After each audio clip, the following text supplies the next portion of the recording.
All right, welcome in, buddy. Listen, you kidding me? Presented by Nebraska Furniture Mart, hooking us up with all this awesome equipment. I mean, you treated us first class, you know what I mean, Sherm? Like, everything we needed. I mean, I just sat here and opened the door for them. They brought everything for us. Yeah, Sherm Space, Gehrig, resources, like boys. We just got to work as a team sometimes. Yeah, that's all it is. Very special guest today, Kansas City native, broadcasting legend, Stephen St. John. Wow. That's a hell of an intro. I mean, that's what we think of you, right? You know what? Well, thank you very much. I'm glad to be here. Very impressed with this setup. Really overwhelmed by it. Overwhelmed by these fucking lights. I feel like I'm either going to be interrogated or examined. Yeah, either or both. Of the two. Yep. You know, but that's it keeps me alert.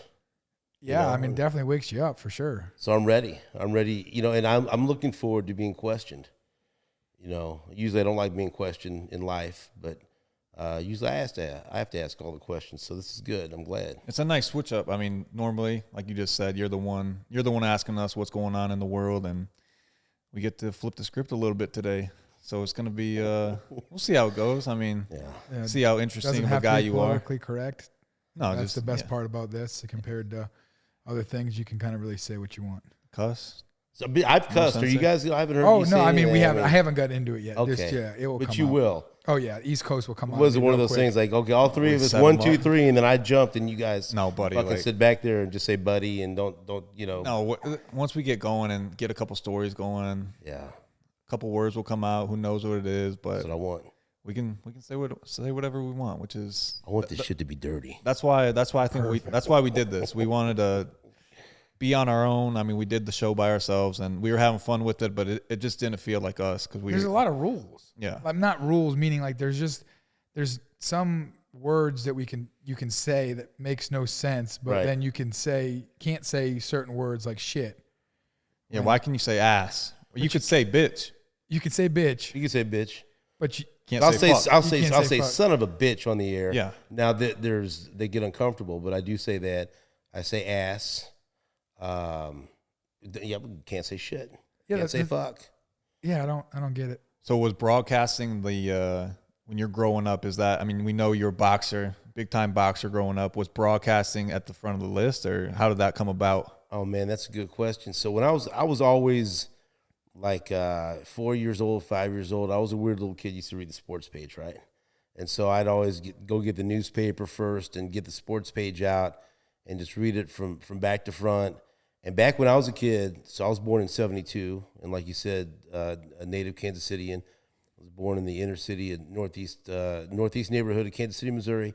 And so you have to understand, right when I was starting to love sports, 76, 77, 78, the Royals won 3 straight divisions, 1980, and they're playing the Yankees. Go Yanks. Playing the Yankees in the playoffs every year. They lose in 76, they lose in 77, they lose in 78. Finally, they get past them in 80 and lose to the Phillies in the World Series and ultimately win the World Series in 85. But the way the Chiefs are now, and Mahomes, that's the way the fucking Royals were with George Brett. Yeah. And so how could you not, like any kid now, how could you not be a Chiefs fan? Right. But in the 70s and 80s, how could you not be a Royals and George Brett fan? But I loved football too. And I grew up a Mizzou fan, and so I knew that I wanted to do something with sports. I knew pretty early that I wasn't going to be able to play sports professionally. I still had that idea that I was gonna fight and I was gonna be good enough to do that. But I love talking about sports. I loved watching sports. Just everything about. I love playing sports. I love playing Little League baseball. I was a big time fucking bowler. That was my best. I joined a bowling league when I was in 5th grade. It was the bowling alley was next to the house. I'd go over there on Tuesday and Thursdays and bowl in a league. I was not very good. That's the one sport I'm like complete ass. That's like the only sport I can claim I'm not good at is bowling. There was a bowling alley called Allen's Bowl on Independence Avenue. And almost every kid, their parents would try to keep them out of trouble, put us in summer leagues. And I was in a league year-round from the time probably I was 5 or 6 years old until I got to high school. And in 8th grade, my average was 179, and I was in the Missouri State Amateur Championship. I finished like 40-something out of a bunch of kids under 16. But that's what I fucking did, and it was pretty cool, and bowling was cool back then. And so I had fun with that. But I knew I wanted to do something with sports. I didn't know if it was going to be talking about it or writing about it. But in some fashion, my life was going to be revolved around sports, and it just so happened it turned out to be radio. But yeah, I used to fucking do. I remember when I was 10 years old, I did a New Year's bowl game preview for my grandfather, and he was Mexican American, but he loved football, and he loved boxing, he loved the Royals, he loved the Chiefs, and so I got all the list of the bowl games and did this shitty, game by game preview.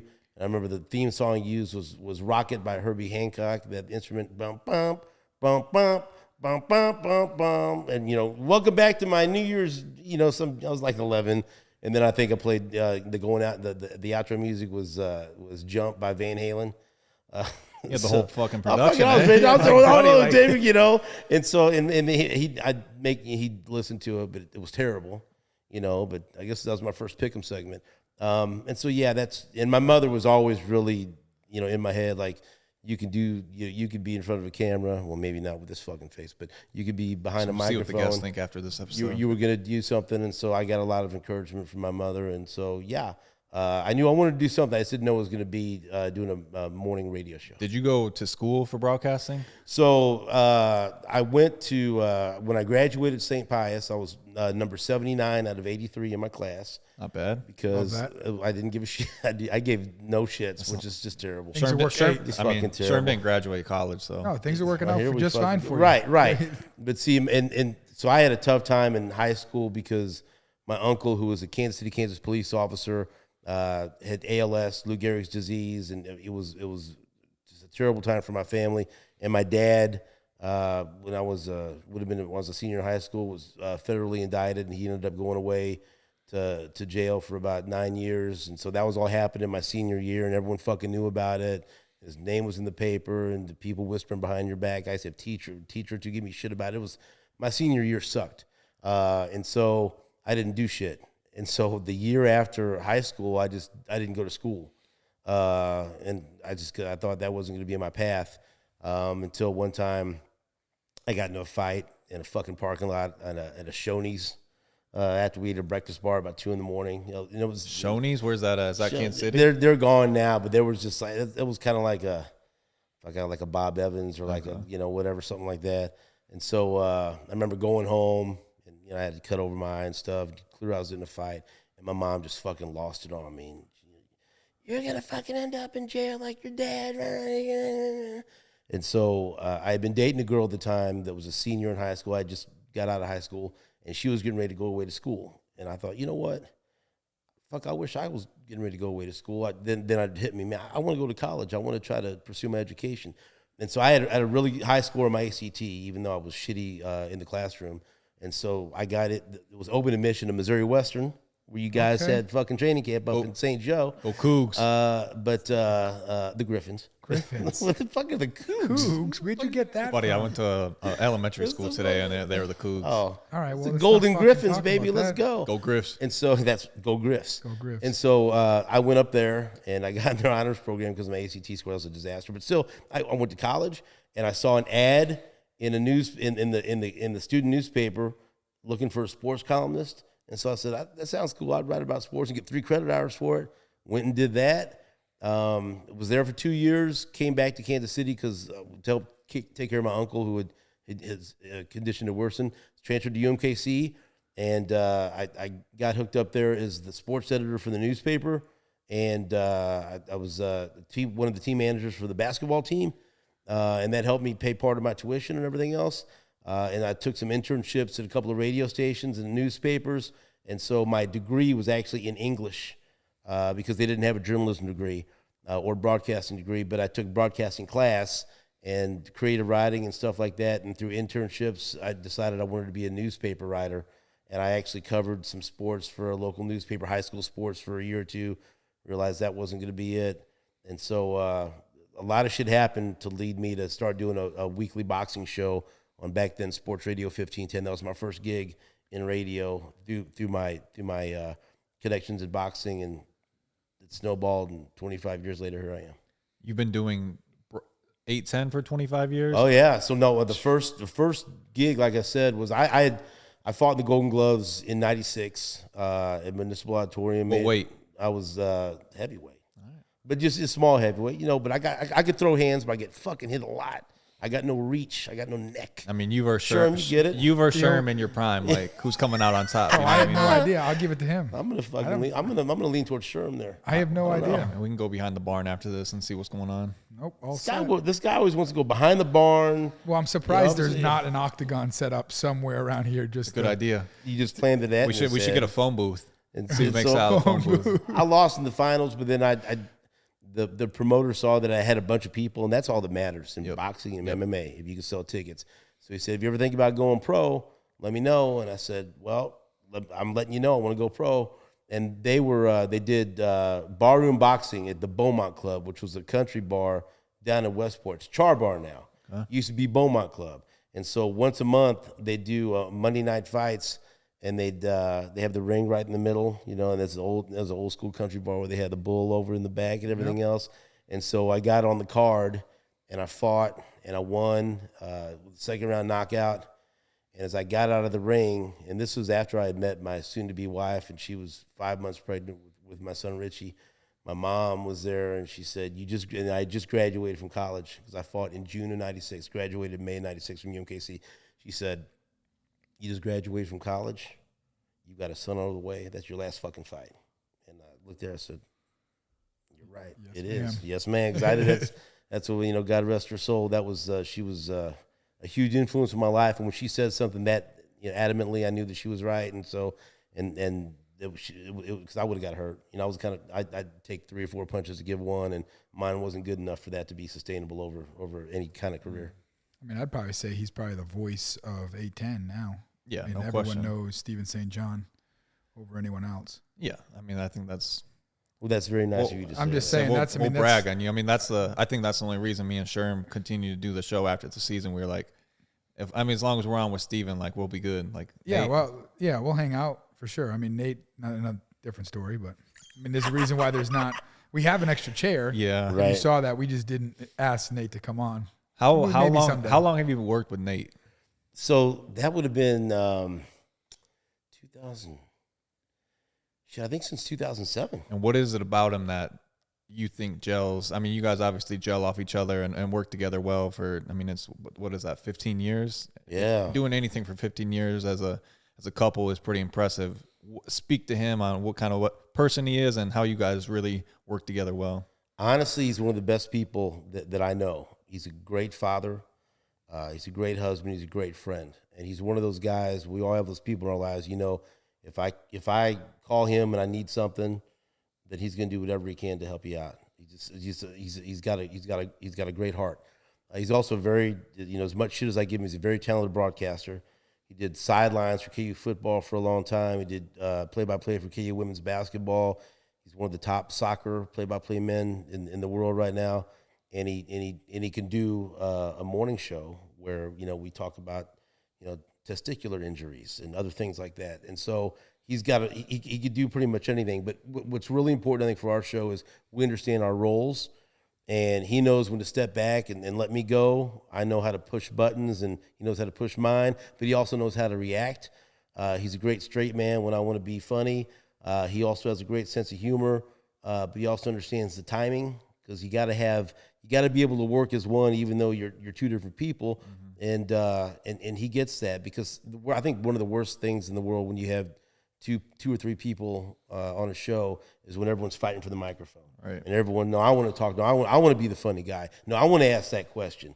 You gotta understand. Well, to play into people's strengths, and I know what he's good at. He knows what I'm good at, and we check our egos at the door, and we do what's ever best for the show. Or else, motherfucker, if you're watching. Me and Sherman both looked at each other. I think we thought the same thing. Yep. On 3, ready? 1, 2, 3. Lebo. Yes. Lebo. Every time we go he's on there, it's like, he's buddy, just... Lebo, let me talk. Let Steven talk. So we got to get Lebo. He comes in there. Yeah. He's always eavesdropping. He's always eavesdropping. He's the straw that stirs the drink. Yeah, 100%. You guys ever watch Game of Thrones? No, I'm not a TV guy. Yeah, I did for like the first season. What was it, Lord Varys or whatever, the bald one? This is the Whisperers. He hears all the rumors and shit. That's Lebo. Yeah, we he love hears Lebo. all. We just like everything. to give him a hard time. You should. Yeah, we thoroughly enjoy coming on weekly with you guys and hanging out and shooting the shit and talk football and talk about anything else. I mean, I know you had a busy weekend. Oh boy. I mean, it started Saturday. How did that feel? Did you end up actually physically watching it, or did you just see clips of Mizzou's 61-yard field goal to beat K-State? So the funny story, we were on a client trip to Jacksonville. Yep. And so we get to Jacksonville, we land right around the time the game kicks off. And like I said, I didn't go to Mizzou, but I'm a lifelong Mizzou fan. My first memory was like Phil Bradley, quarterback. He's a great quarterback at Mizzou, was a two-sport star and ended up being a really good first baseman for the Seattle Mariners. Anyway, and so I've got on the game on the phone. We're on the bus to the hotel, and I'm able to see everything, right? But I'm fucking dying. I'm on the phone with my earbuds in or whatever. So we're staying at Margaritaville. Down on the beach in Jacksonville. So we get there, my wife's with me, we get up to the room, and I told her, as soon as we get there, we're going to change and go out to the beach. You go out to the pier, and because then later on we're going to go to dinner. And we get there, and once we get checked in and everything else, and I get everything hooked up with the TV, it's like the third quarter, and it's a close game. Time to lock in. So you're not And going. she knows, Yeah. and she looks at me, she goes, we're not going to the fucking beach right now, are we? I said, we are. As soon as this game is over. Yep. I said, we are as soon as this is gonna be half my show Monday. I said, you gotta let me watch this game. And so then she's whatever. And so she will watch most anything with me, but nothing makes me angrier for some reason than Mizzou football, because I always feel like there's that shoe that's gonna drop, that kick in the balls that's gonna happen, the fifth down, the flea flicker, all the stuff. So we're watching this game, going back and forth. And I'm just trying to get through it. And I'm thinking, let's have a positive outcome so we can have a great weekend and I won't be all pissy going down to the beach. And so when it comes down to Mevis is going to attempt a 56-yard field goal, and then Mizzou gets that penalty. Who gets a fucking delay of game on a game-winning field goal? And I'm like, I'm steaming at that point because I know what's going to happen. Instantly in your mind, you said, there it is. Here goes. And so then, so this is what's going to happen. So then they're going to try the 61-yarder. They send that Brooks kid out there who's a badass return man in the end zone. So in my mind, I'm thinking, Alabama. They're going to fucking try to kick this field goal, 61 yards. He's going to return it, and that's how it's going to be. And it's going to be a dagger. And so I'm sitting there watching, and I think to myself, for all the bullshit that Mizzou fans have been through, all that negativity, all those bad losses, can the football guys just put it all into this kid's leg right here and let him kick a 61-yarder? Now, shit. I told her, I said, I'm going to run in the ocean if they win. She said, you are not. You'll hurt your back. I said, I'm running in the fucking ocean if they win. And so then as soon as he kicks it, I go, oh. And it just looked right. You know what I mean? I go, oh. And I looked, and he goes through, and I'm screaming. I'm just jumping up and down. But then the guy on the SEC Network right goes, and there's a flag down. You better not. But then all the fans are on the field, and the refs are talking about it, and they just ran off the field. I couldn't believe it, and that led to a great weekend in Jacksonville. And I can't believe he made that kick. That's usually how Mizzou loses a game, and they won that game against Kansas State. Yeah, I think the best thing in that situation, though, it wasn't like they were down by one. Yeah. And they needed it was, hey, No if pressure you on miss, them. we'll go into overtime. We'll see what happens. If you make it, you're a hero. I think it was that's what I don't mind seeing those field goals at the end of the game, because it's like either you win or you go into overtime. Right. I hate seeing the ones where you're down by one, the kid misses it, and being athletes, like everything, you think that entire game's on you. Oh, yeah. Regardless of like 85 things that happened before that, in that moment, you're like, the game, I lost the game. And that's devastating to a lot of those kids. So Mizzou, Royals, Chiefs, rank them. Oh, Chiefs, number one. Fuck. It's okay. You can say the Royals suck. Give it a little recency bias to No, but Mizzou. like not. I get more what I get emotionally wrapped up in Mizzou and then the Royals. I mean, I love the Royals, but I get so wrapped up in Mizzou, and it's we've had great memories of the Royals too. But taking my kids down to football games and basketball games, and just there's nothing like a college atmosphere. You just get all wrapped up into it, and so yeah, I mean, but it's hard for me to watch baseball anymore, to be honest with you. I can't sit and watch a whole 9-inning game. I love baseball, I'm a freaking rotisserie baseball nerd. I love the statistics. I love stuff like that. But it's been better this year with the pitch clock. And it's been better this year with the Yankees fucking falling apart. That's been funny. It's just when you watch it, it's like, oh, look at that. They lost again. It is. And then I remember about your guys' bet, and it's funny. Yeah. But it's coming up. Yeah, but let me say this is about this weekend. Deduct it. Fuck Jacksonville's weather on a Sunday afternoon during a football game. A little warm. I've been there. I know. I don't know how the fuck you could play in that.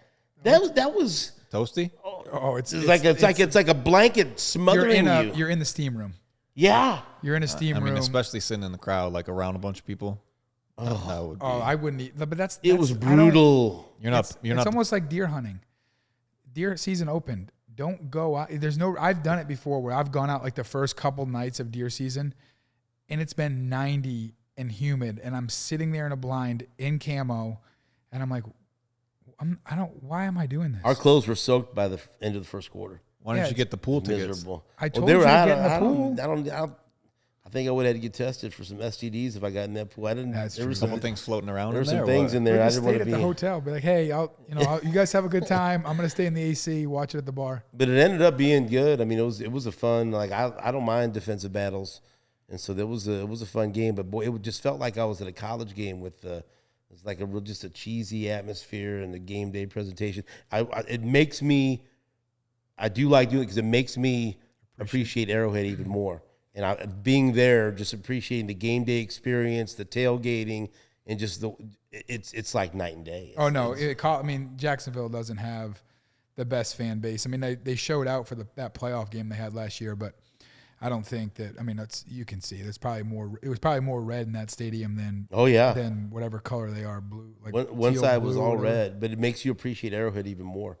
Yeah, I think anybody that's been to Arrowhead on a consistent basis or really just visited one time, they're like, damn, that place is sick. Like they really show out before the game, after the game, during the game. Everything about it. Yeah, it's special. Well, I remember the year before I got here, we came in, it was 2012. We did a joint practice with the Chiefs up in St. Joe and then had a preseason game down there. And you guys had a ton of fans for a preseason game.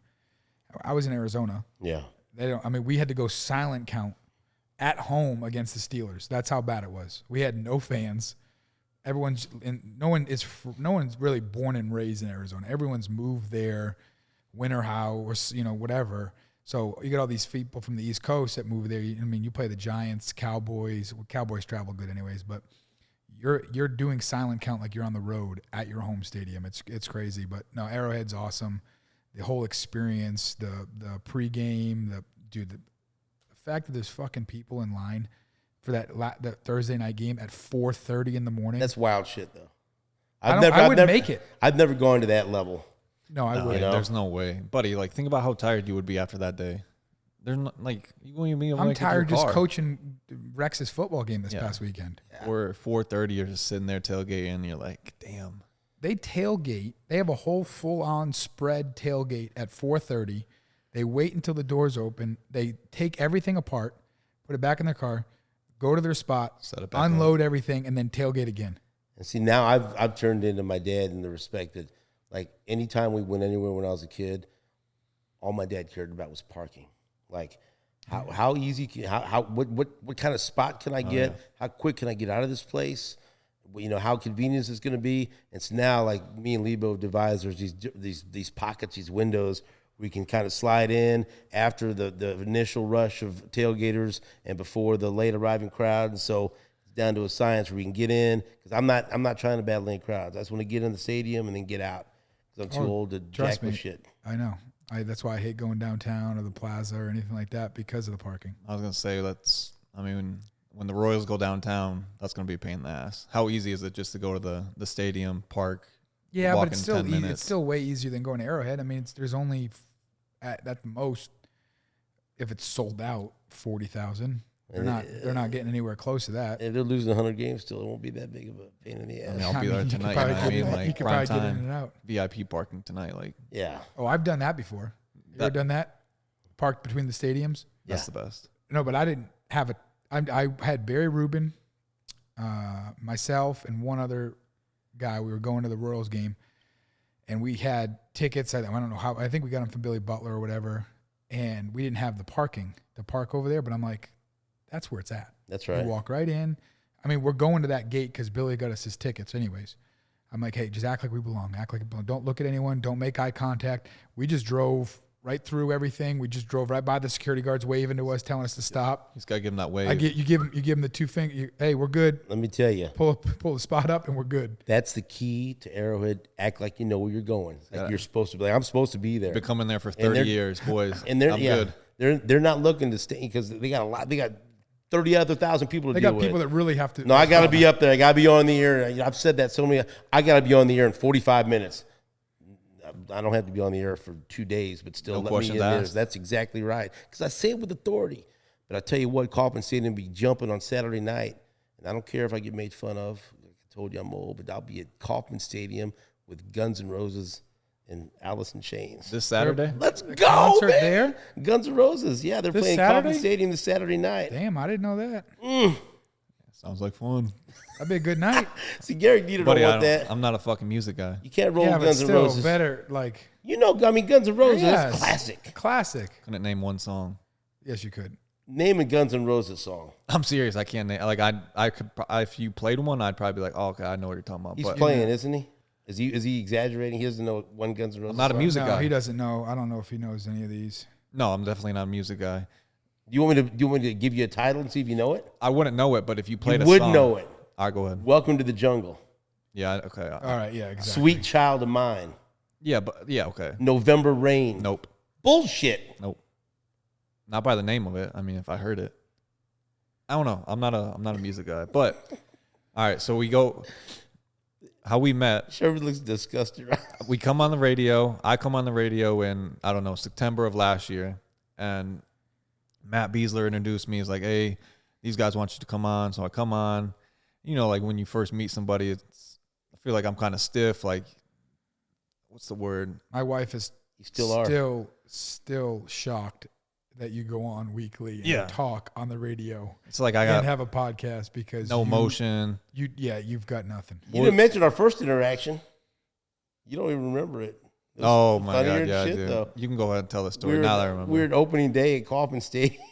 2017? Yeah, and so Nate and I were there was a pre-party that was put on by the Chiefs over at the over at Arrowhead, right? Mm-hmm. And so so we go over there, and we're in there, and Mahomes is in there, and so but this is before he was a starter. It was during, he was a rookie still.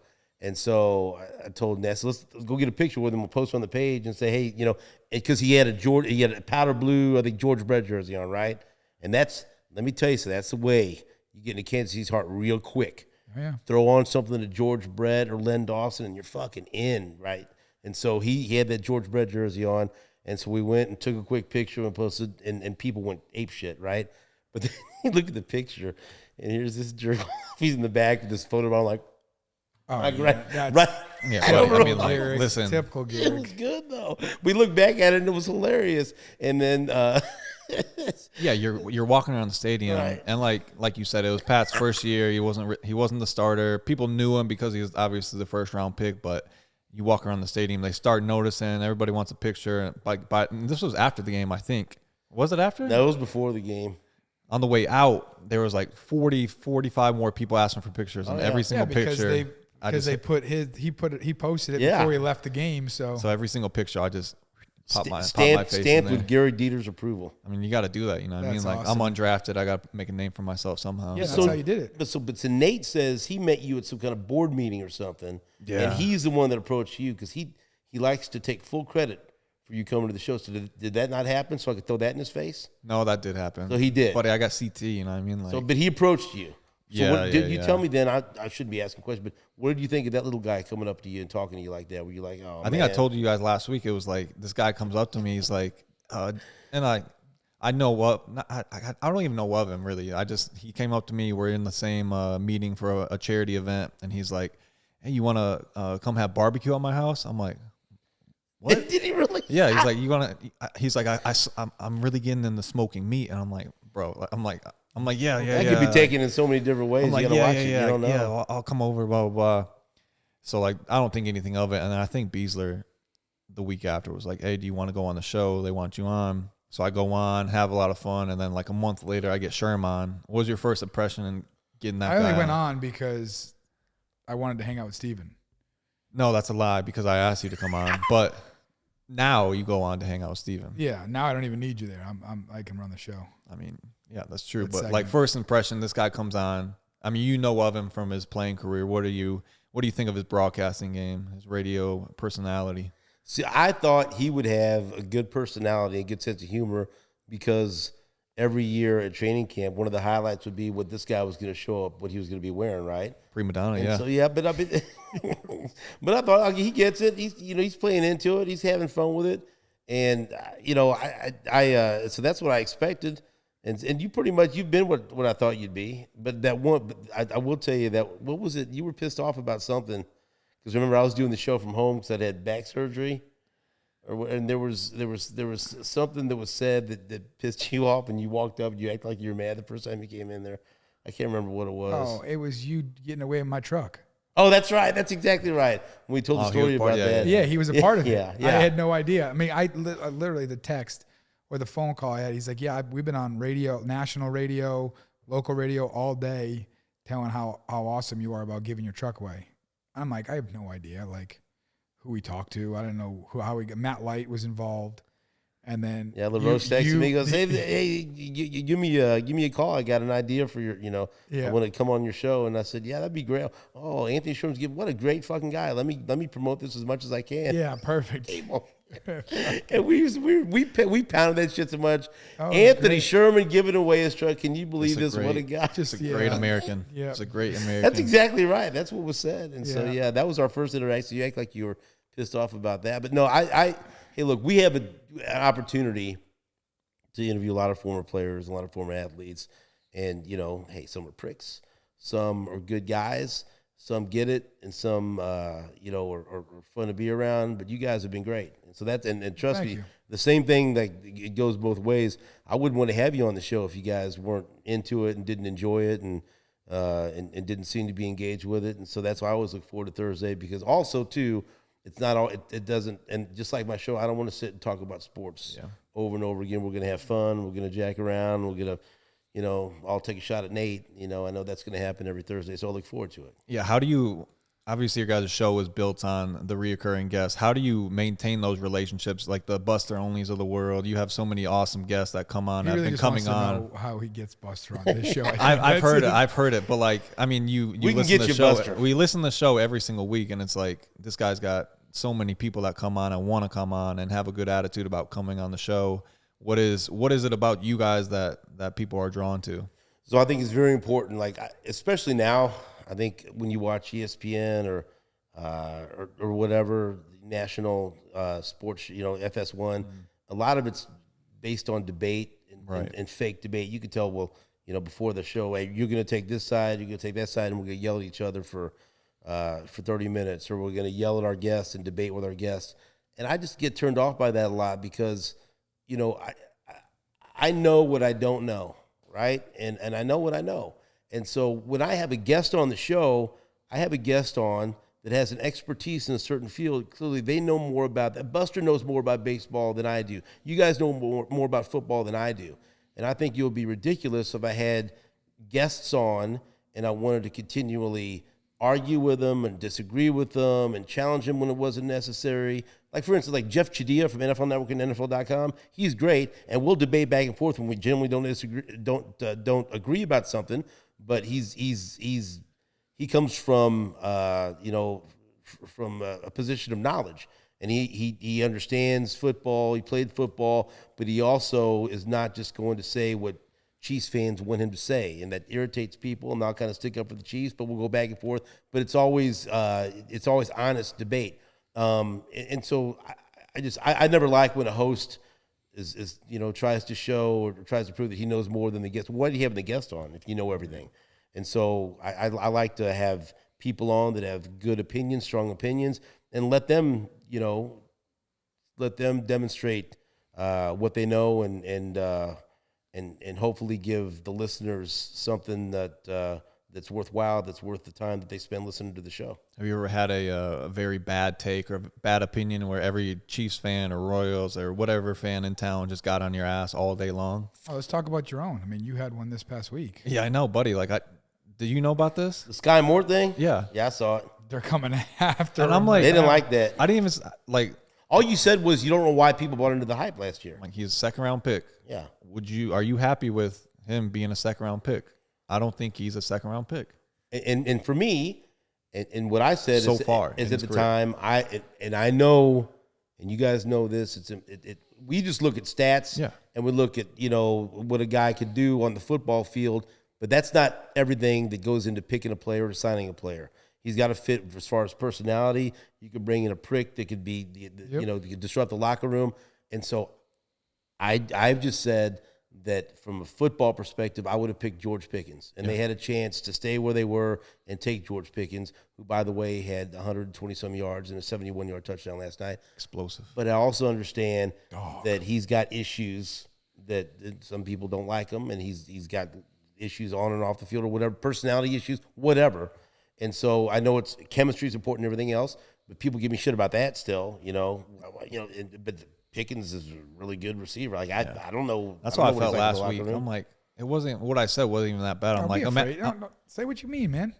I just said it. I said to me, he's not a second round pick receiver. Don't back But he down could from grow your into words. it. I mean, this is only his third. I mean, he's going into his third game of his second year, so there could be a big jump. But Put it this way, he's I getting haven't close seen to it yet. getting cut from my fantasy team. I'm just gonna say. I cut him already, and I don't want to, but I'm getting close. I did it, It's not and he even scored my a team. touchdown. It pissed me off, but that's fine. I went with Rashid Shaheed from the Saints, but whatever. And I knew that as soon as I cut him, he would score a touchdown in Jacksonville, so I did that for Chiefs Kingdom. If he would have been on my team, he'd have been That's another good. 0. That's a good. Yeah, you're a good So team player. The Kingdom was more important than my squad, the competitive pricks. so all time bad take yourself. Do you have any? Competitive pricks. Okay, you say that. Hold on. That's their name. That's their name. Yeah. I mean, with EB being gone and the Chiefs' offense not being. I mean, what do you say? You have any thoughts on that? As efficient? Well, I tell you what, Washington looked real good Yeah, they in that did. comeback, and that Sam Howell looked good. And I know that they had 9 different receivers with multiple receptions, 10 receivers overall.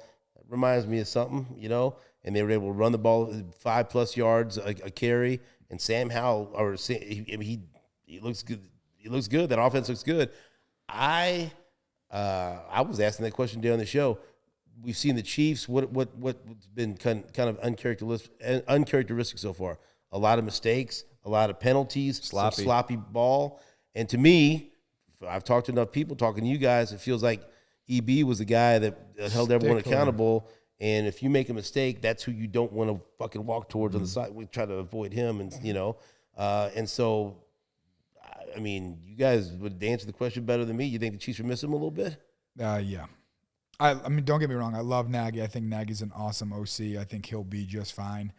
But there's something to be said about someone that cared probably more about the little things of a football team than EB. Got to have it. And that's the only way you're going to sustain success in this league is doing those little things with perfection. Wouldn't he always say detail the details? Detail the details. I mean, that's exactly right what now. it It feels looks like what missing. they're missing. Yeah. And I'm not saying Nagy's not on it, but that man demanded respect and earned it. I think you got Day used in to and day out. with EB being there as the OC for 4 years. I think you got used to just that brand of football. Like, okay, these guys aren't going to make mistakes. They're going to be on assignment. They're not going to gonna beat themselves. Yeah, they're not going to beat themselves. And I think it's just, like you said, uncharacteristic that they're making these mistakes and the offense just doesn't look great right No, now. I mean, especially after.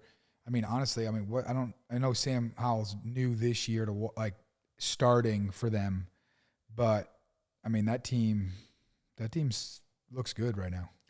He does. Offensively, Loaded division. though, Does and have a then lot of did experience beating Denver, though. So He does. just He did that does again. have.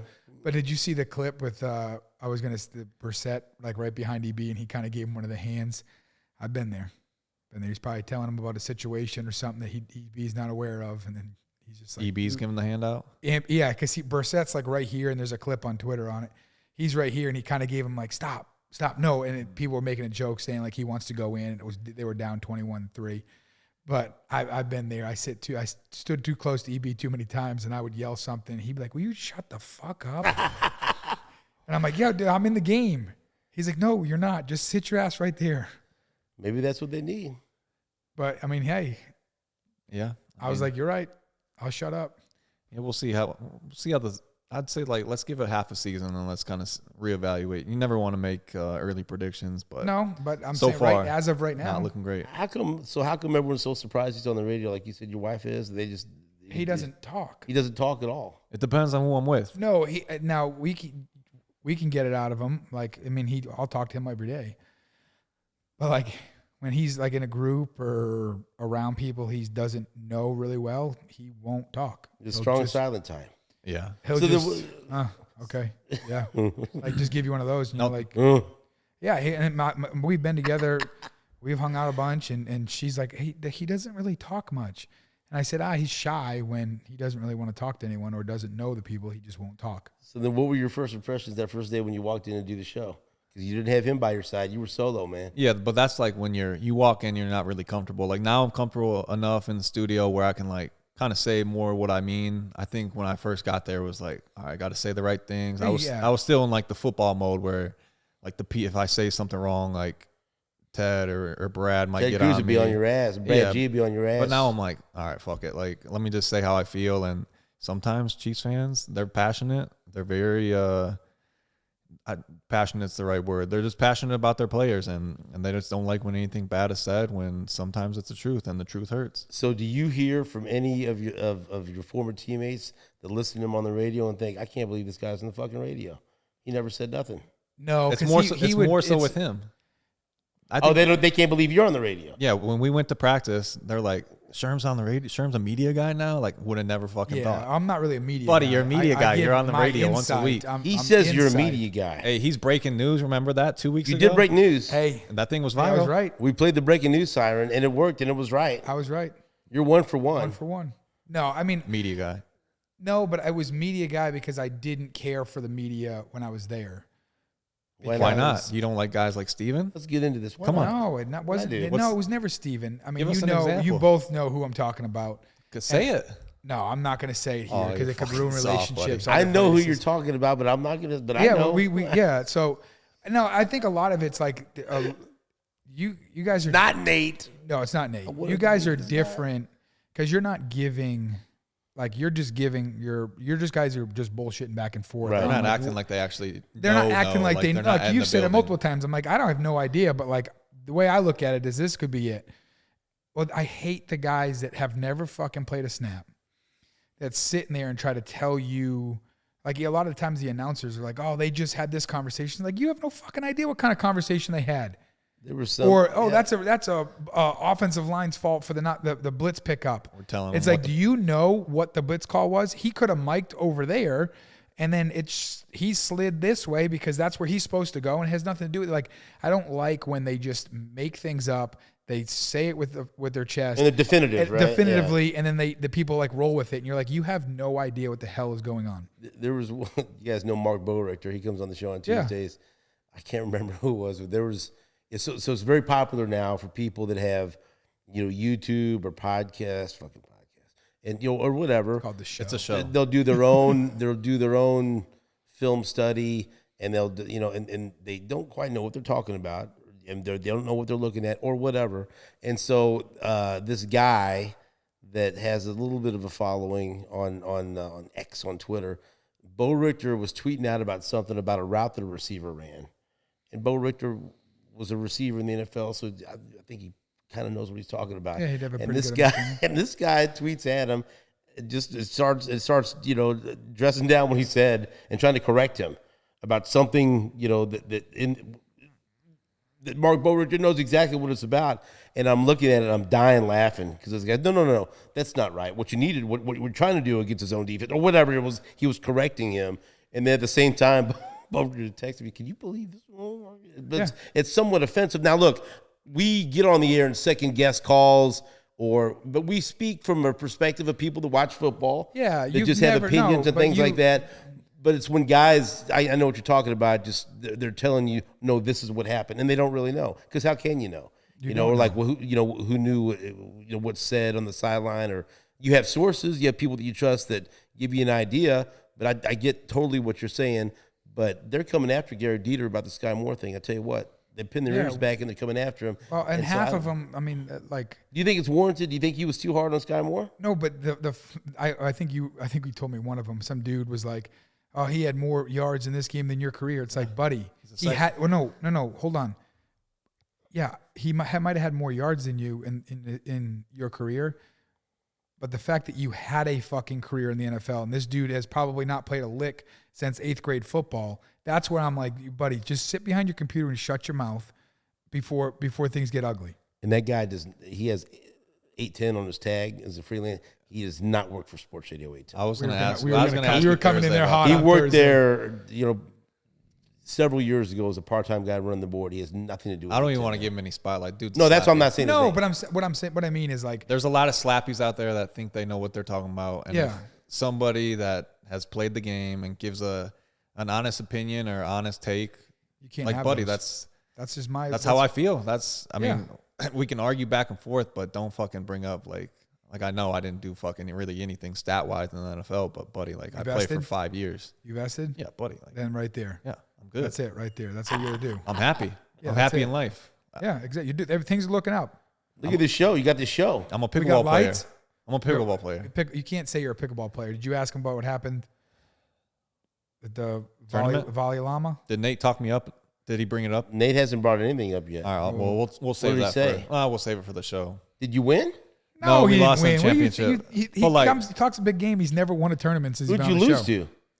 to? They were good players, but I'm not gonna do. But who are they? Was it a celebrity or something? Or No. They were wearing Just Paddles t-shirts. They were hardcore pickleball guys, but definitely should have won. It wasn't my fault, but I mean, I'm not gonna sit Who here. was your partner? There we go. It's just he's a buddy. He's a good buddy. He didn't have his best day. There's nothing wrong with that. Who's your his buddy? fault? His name's Nate, Nate who? not Bucati. Honestly, I don't know how to say his last name. I don't know why we're even talking about this. Listen. He brought it up. Yeah. Have you done? So looking back at all your interviews, 1, have you done your dream interview? And 2, have you done any interviews or asked any questions where you thought you might get beat up because you asked that question? Oh shit. I really wanted to interview Canelo Alvarez, and that happened over the summer at the American Century Championship. That was fantastic. I mean, when I was a kid, I always wanted to interview George Brett and Len Dawson. I was lucky enough to interview both of those guys. My dream interview, I would want to interview Sylvester Stallone. Because, I mean, that all the Rocky movies and the Rambo movies and everything else. And I love Sylvester Stallone. I would love to interview him. And so that would be my dream interview of the people that are still living. I tell you, one time I thought I was going to get beat up, and it wasn't getting an interview. I was in Vegas doing my show on Radio Row in the week leading up to the Floyd Mayweather Victor Ortiz fight. Victor Ortiz is from Garden City, Kansas, would train in Kansas City every now and again. We struck up a friendship, and so after he won the welterweight title, he came to town, and we made a couple of appearances, and he got to be a really good friend of mine and the family. And so then, I was with him when he signed the contract to fight Mayweather, and he signed it here in Kansas City. And so then I went out to do my show out there and spent some time at his house leading up to the fight. It was a great experience until, what happened in the fight, and he lost in that bizarre fashion. But so one day, and it was like the Thursday before the fight, I'm doing my show, and someone had said, Tyson's coming over here now. Tyson's coming over. And I'm like, oh, shit, let's go. It was Mike Tyson. And then this is, it did nothing else. I got to get a picture with Mike. It's fucking Mike Tyson, right? Because he ain't going to do any interviews. But he was coming there to do, I think, one interview with a network. Like, that was it. And give his opinion on, and then he was going to be, and then he's gone. And everyone was saying, just get out of his, it's Mike Tyson. You don't fucking know. I mean, he might yell at you.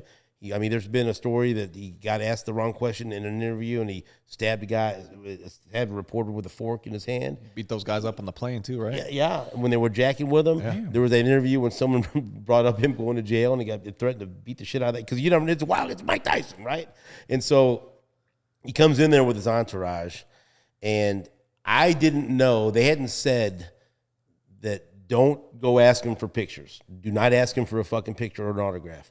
Because he's planted there at the MGM Grand in some store, some whatever, and he was going to be there later that day and the next day, and it was like $400 to take a picture with him. There'd be people lined up this winter after, so he ain't giving away free shit, right? Yeah. And so he goes in, and before security can get there, Seren Petro does our afternoon show. He was out there too, and I gave him my phone, and I said, I'm running up there, and I'm getting next to him. Take this fucking picture, and don't fuck it up. This is it. Don't miss. One shot. And so I run up there, and I put my hand on his shoulder, and I grab his hand and shake his hand. I said, Mike, can I get a picture real quick? And he turns, and I'm shaking his hand. He looks at the thing. Petro snapped it. Perfect picture. Still got it. I'll show you guys on Thursday. Wonderful picture.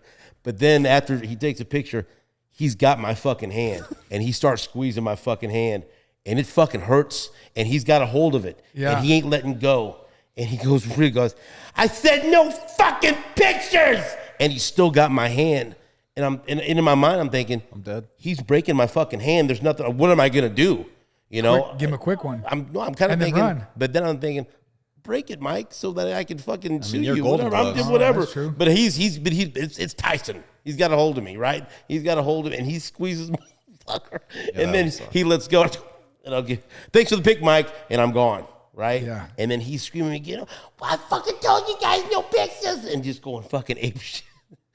Best picture I've ever had. But let me tell you something. And there's a lot of ideas. What could I have done? What should I have done? When Mike Tyson has a hold of your hand and he's fucking mad, all those ideas go out the window. Everyone's got, like he said one time, everyone's got a game plan until they get hit in the mouth. Everyone's got a game plan until Mike Tyson's got a hold of your hand ready to break every fucking bone in it. And he would have too, I think. Could you take a punch from him then? I think I could. You know, you guys might have to come see me at St. Luke's later.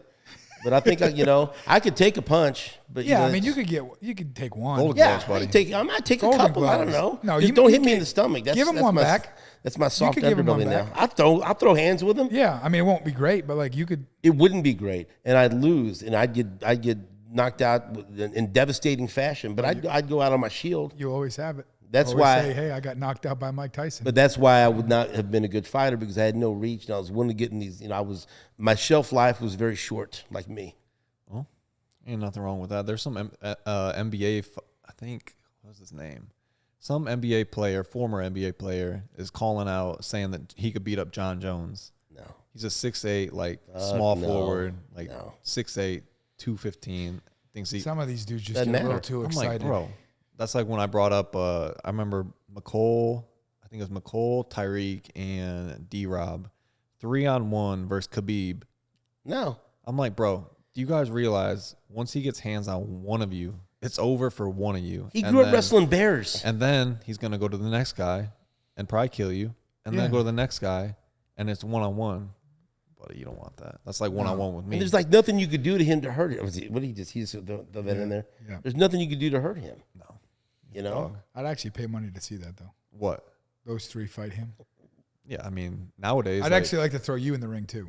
4-on-1? Just to see you. Now, 4-on-1's a little bit different. Like, just get your ass kicked. Do you think he'll ever fight No, an he exhibition or won't fight. something? No, he won't fight.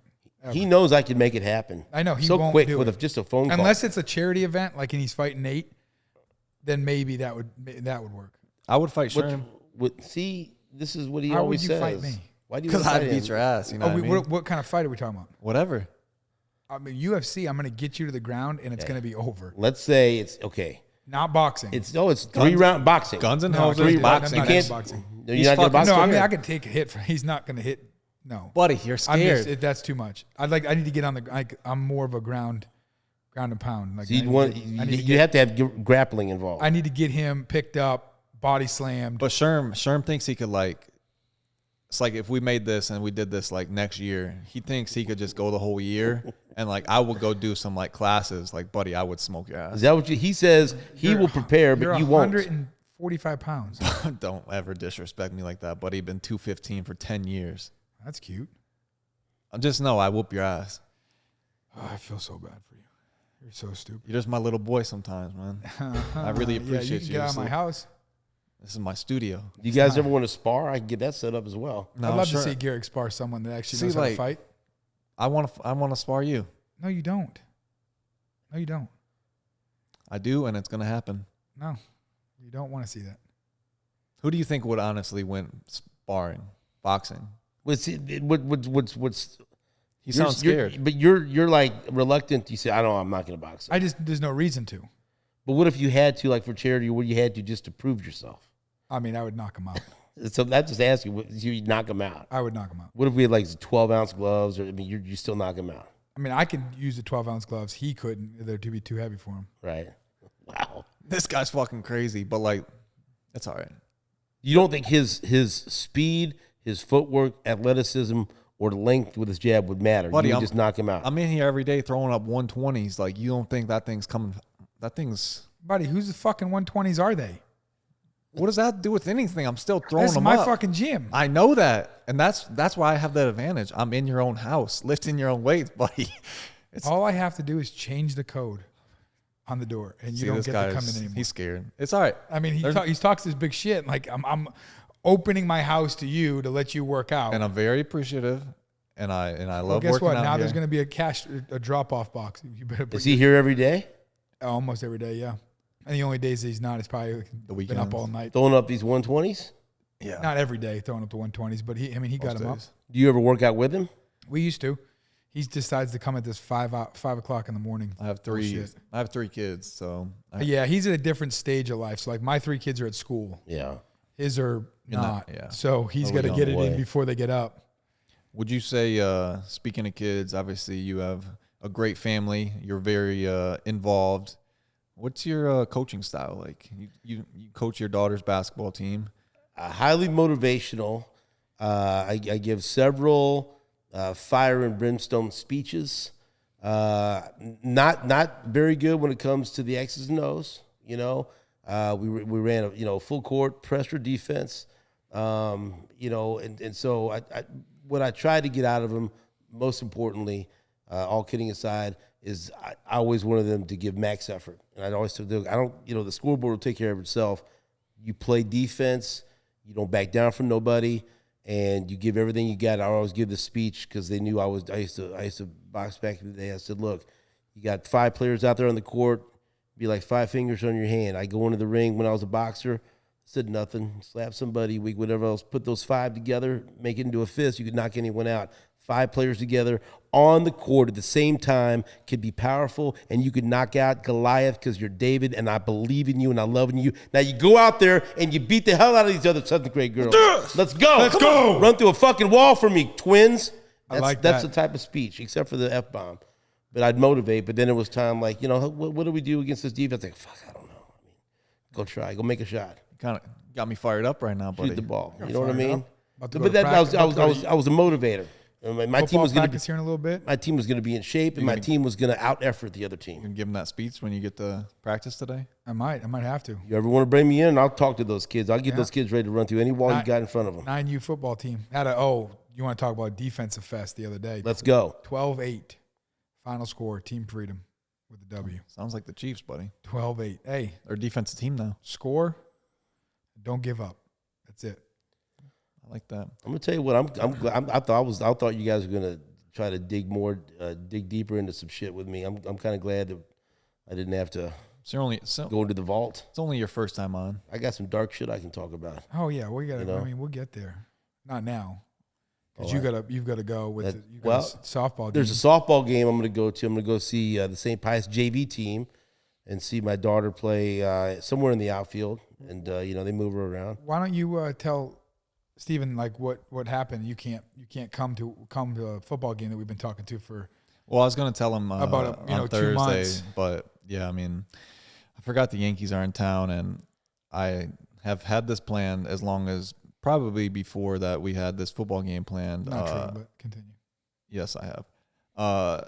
My parents' family's coming into town for the Yanks, but For our homecoming game, he ain't going.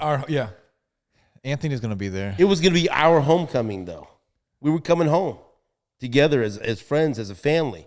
We're going to cross that Italian threshold. sausages. We had They the whole had night the planned. sausages waiting for us. The sausage was going to eat a sausage. There's not many things I'm picking over that, but the Yankees, like, Fuck the Yankees, man. What have the Yankees done this year to deserve your presence at that fucking game? not much. Honestly. And how many games do they have that week? I mean, is that the only game they're coming in for? If it Are you going to the whole series? no Friday, Saturday. But listen. When do they come in? Friday, Saturday, Sunday? Yeah. Listen. Go on Saturday and Sunday. Just listen. I might come to the football game if the Yankees are officially eliminated from the playoffs. There ain't no if. I can tell you they're going to be eliminated. No, listen. They're 6 games back of the wild card. How many games left? The team in front of them, Blue Jays, they play them 6 more times. 3 of them starting tonight. I think there's 9 games left. No, 12 games left. So anything can happen, man. It's baseball. It's the last. So we'll expect him to be at the game because they're going to shit the bed. Right. Like every other year. So if they're out, you're coming to the St. Pius game. I'm not going to say yes or no. But you just said you would. I said I might. You said I would depends. come. I will come to the game if. Yeah, I mean, we'll see. Is there going to be some event that's going to happen now all of a sudden that you're not going to be there? No, I'm going to be there. Okay. I mean, I don't think it's going to be much. I mean, of a this game. is the guy that's fucking bailed out at every fucking event we've had since I've been working with you guys. Is that what you've done? I'm pretty sure we went to golf. We golfed. Yeah, he went to the ALS tournament. Multiple golf charity events together. Hollywood Casino. The Brent Saberhagen tournament, Hollywood Casino. He didn't go to the dinner. Saberhagen. No, I didn't. I didn't go He went to to the the dinner, but tournament, I went though. to the golf tournament. I mean, there's only one way to settle this, and you know what it is. So, Get the Octagon ready. well, Steven, we appreciate your time, man. Did I cuss too much? No, No. You guys didn't match my cuss. I was like, I went in. I think we did, but I don't think it you was, noticed. I think it's like it's funny because I grew up on the East Coast, and that is the cuss words are normal vocabulary. Doesn't matter. Right, that's right. Anyone. It doesn't matter. That's how I grew up. Yeah, with my dad. So and everything. what I mean is I don't even pay attention to it. Right. Because I'm just so accustomed to it. And I think it's the same way with you. You probably didn't even hear it because you're just accustomed to, when you're not on air having to. Yeah, once you get going. Like I almost said shit the other day on the morning wish you show would, the other though. day. I did it in our show. I've said it one time too on your show. Sometimes you got to say it. If you don't curse that often, when you do curse on the air, then it means something. I think it's like Andy Reid when he curses, like, oh boy, he cussed. Oh, when he, Right?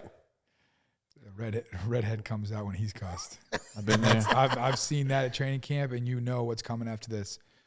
Start the period over, run it back. Oh, you don't want that. No, Marcus Peters. Especially 9-on-7. You said Marcus Peters? Yeah. Oh, Marcus Peters would get under. Started his the skin. whole practice over. Yeah, we were at like 7-on-7, like halfway through. Good times. Marcus Peters did. I'm gonna give him credit. He did give me my defensive rep because he didn't want to play anymore. I love Marcus. I mean, I never had an issue with him. No, He was I didn't always have an very issue nice with to me, Marcus either. But yeah. Did any coaches have an issue with him? Yeah, you could say that. Sutton. But you know who could kind of wrangle him in? EB. Oh yeah. Mm-hmm. Yeah, if you can relate with somebody, yeah. I'm just saying. Did he ever get into a scrap with the coach? No. Did he? I don't know. That's what the word was on the street. Yes. Not an actual physical. A little push and a altercation. shove, maybe. A little this and that. Caveman. Dave Tobe. Yeah, that's what I heard. That was at the game, wasn't it? It was at the game, but it was also on the bus. Remember, he was cussing at the bus driver. I heard the bus. I wasn't. That's what was always said. So he was. I wasn't on the bus. I wasn't on that bus, but I remember someone told me. Was it you? No, you were on my bus. I don't remember what it was, but all I know is that I guess he was cussing about the bus not driving or driving crazy or whatever. Rams game? No, I don't remember what game it was. But he was yelling to the bus driver and was it the game he took his shoes off? I think it was the Jets game. Yeah.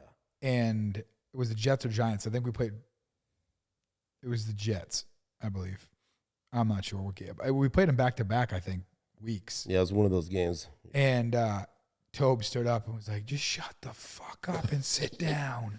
I'm so sick of your shit. And everyone was like, oh, God. And then, like, Tobe sat there. It was Zombo that told me. Tobe sat there and waited for Marcus to get off the bus before he would move. And he was up at the front of the bus. So he made sure everyone else got off and waited on that bus. That's when Tobe was scary, though. Well, that's when, Mizzou guy. Tobe whipped someone's ass. Oh, he would. Yeah. That's why I call him the You caveman. you could see that. Yeah, he used to be. Sometimes if you ask him a question he don't like it, he'll flex a little bit. You'll see that, it's almost like, You would be a intimidated show by of him. strength. Like, okay, yeah. fuck, I'll ask another question. Oh yeah, Tobe's awesome. He's kind of soft now, but Wow. I haven't been there long enough. Is that accurate? I don't know. That's a statement. I mean, it's a statement that You know? he would be privy to because I wasn't there when Tobe supposedly got. I think he would. I also admit think that I too. was his little enforcer, so I think that might have helped his Well, cause. I think he would admit he had to change his ways. I think he knows that it's really not. I shouldn't say he's soft. The players are soft, so he's got to be soft. Who's his enforcer now? Nobody. I don't know. Definitely nobody when I was there. When Sherman left, it was like no holds bars in that special teams room. You have to give him a talking to? No, Come on. no way. I mean, my Maybe first one year, time. I Maybe think one time. One time. I My think first maybe year, I his was phone like, went off or something. No, What was he doing? no. My phone would never go off. Your phone went Were you off. late? Physical mistakes. Did you I have was your phone dropping in a fucking punts. meeting? No, I was dropping punts. It was because my first year they had me catching punts. I never really did. I did it one game in college, and it was the national championship. Did well. You lost. We lost, but caught every punt. Coach had confidence in me. So then I go to the Chiefs. They're like, the more you can do, obviously. So I'm like, all right, well, I'm going to do everything on special teams, go catch punts before practice. And like, I'm not dropping any punts. So like, all right, let's just see what he can do. So I'm back there, and this is Cole quit punting at the time. And this is like his third to last year. So he was still punting the ball pretty fucking good, like leading the league in average. Well, all the that. lefty, he's got that curve on it too. It tilts And his away. ball will go straight up and straight down, and you didn't know if it was coming straight down, going this way, going that way. And I dropped like 4 punts in one practice, and Tobe just cussed me out. It's like, this shit's not gonna fucking cut it. Was that when he came up? No, Sherm came up to me when I was like in the training room for like a broken nail or something. But no, I did. I remember fining you. I don't think you ever paid, but What do you think when he comes in and trying to enforce things? Like, oh shit, guys are or like this People guy. respect it. I guys mean, are paid up. that's why I say like the fullback position's not what it like. This guy comes like in his day, like he's got the fucking mullet, like he's kind of intimidating Well, the looking. mohawk. Well, I don't have. That's what I meant to say. I wish I had a mullet, buddy. If I had a mullet, I'd still have Like, I it. just wish I had hair. Yeah. Anything of any fashion. Yeah, but yeah, that's Sherm was No, definitely. I would collect the fines. We'd have our own fine system, and we'd keep the money and go out to eat after the. I didn't get invited that year. My first year, I didn't get invited to I feel special like you teams did, dinner. but I know you always say you didn't. But it's fine. I mean, that's kind of fucking bullshit. You don't invite the guy that tries hardest at practice. I don't know if you did. Did you Other knowingly guys- not invite him, or was it just an oversight? Oversight. I think. I mean, I don't. Do you believe that? No, I don't. remember. I don't. Everyone was in the hallway for Coach Reed. You know, everyone exit meetings. We all go out there and we see about it, Coach, and he tells us where we're at and kind of things going moving forward. And I remember saying to the group, "Hey, we're going to do special teams dinner tonight. If anyone's still in town, we're going to go Gordon where is it? Gordon Biersch I wouldn't know. over there in Leawood. We go every year, but." Yeah, I mean, it's not my fault that he wasn't in the hallway or didn't hear me say it, or I mean, whatever. It is what it is. So there was no like email that you left him out of, or no invitations. No, and, nothing like that. It was just everyone with an earshot, and Yeah. whoever hears it hears it. If you don't, you don't. I'm not going to sit here and fucking Yeah, count. so we'd always try count to. heads. We'd go somewhere reasonable to spend the money, because then always usually we have more. We'd give a nice tip, and then whatever was left, we'd give to the assistant special teams coach. But you felt slighted because you're thinking, here I am working my ass off. This guy's a special teams dinner, and he goes out of his way not to invite me. Fuck this. I don't like that. Yeah, that's exactly what Yeah, happened. I made up for it though. I invited you. We hit it off at the NASCAR event. Yeah, I got 'cause your you hot felt bad. passes and shit. Yeah, you felt bad. So the next Did year, you feel bad? I didn't feel bad. No, not at all. The next But- year, he was a little bit nicer to me. He says he didn't feel bad at all. No, it's tough, dude. I told you, and it's sad to say, but like, you have to. It sucks, but you have to be like close on who you become close with. Oh, When, hey, like, I agree with when that in you're- life. Yeah. When you're a veteran, when you're a veteran guy in the league, like you've seen a lot of guys that you might like really enjoy being around, younger guys or whatever, and then next thing you know, they're gone and you never see them again. You're like, well, fuck, what the hell was that for? Right. So you just have to make sure that these guys are here and they're willing to buy in and take it, and he was, and now look at us. He warmed. You warmed up to him. I after a warmed while. up to He him. proved Yeah. himself. I mean, before he was that guy that was like buddy. You know, there's a debate. You know, who had the hair before? Was it him or Pat? So there's that. That's you a know, debate? I mean, it's not because it's, You changed your haircut because he became too popular. or I just was like, all right, You know his nickname? I'm 26. What's his nickname? Coach Reed's nickname for him? What was it? Sheepdog. Sheepdog. Yeah. I mean, I never understood it when Have you ever seen a sheepdog's hair? Doggone it. yeah, but It looked like he had the Mahomes. So He who would had, go to his barber and say, "Give me the Mahomes." Who had the hair first? Mahomes had it. it's fucking funny, And Sherman.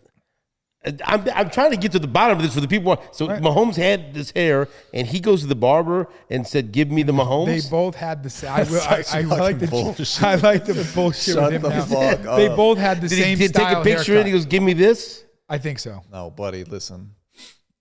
If that's what happened, I'm it's a fucking big deal. I'm 3 years older than the guy. I had the fucking mohawk Fashion knows no age. my senior year of high school, and then just kept it through my college career. Got here, and what do you know? The first round pick has the same haircut. So like after the season, It's a hell of a I coincidence. think I cut it off and was like, all right, I'm my own man. Let me be my own man. Does that sound right to you?